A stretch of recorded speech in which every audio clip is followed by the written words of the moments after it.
قل أرأيتم إن أصبح ماؤكم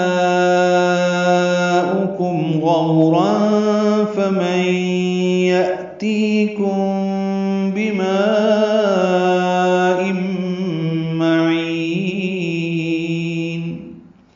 آخر کی تینوں آیات قل سے شروع ہو رہی ہیں، اس سے پہلے بھی قل سے آیات شروع ہو رہی ہیں سورہ میں۔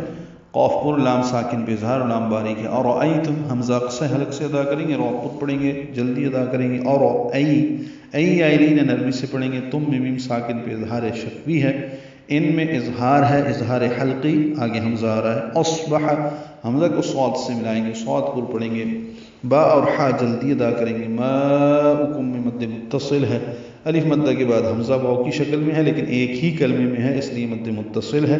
لمبا کریں گے ہم 4 حرکات سے زیادہ، 5 یا 6 حرکات لمبا کریں گے۔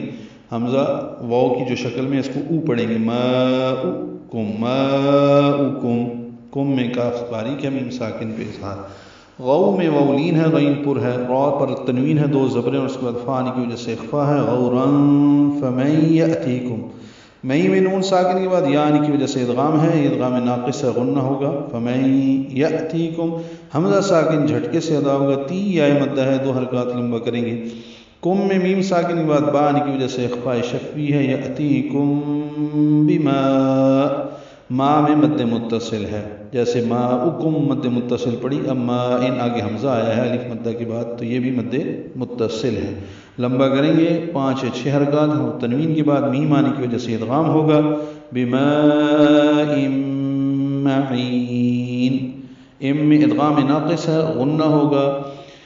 عین وسط حلق سے ادا کرتے ہوئے لمبا کریں گے اور نون ساکن پہ اظہار ہوگا وقفاً، اور اگر آگے ملانا ہو تو بسملہ ہے تو نم بن جائے گا، اقلاب ہوگا، اور نون کی جگہ نن کی جگہ نم پڑھیں گے، پھر بسملہ پہ رک نہیں سکتے، آگے اگلی سورہ شروع ضرور کرنی پڑتی ہے، تو یہاں پہ رک جائیں تو بماء معین۔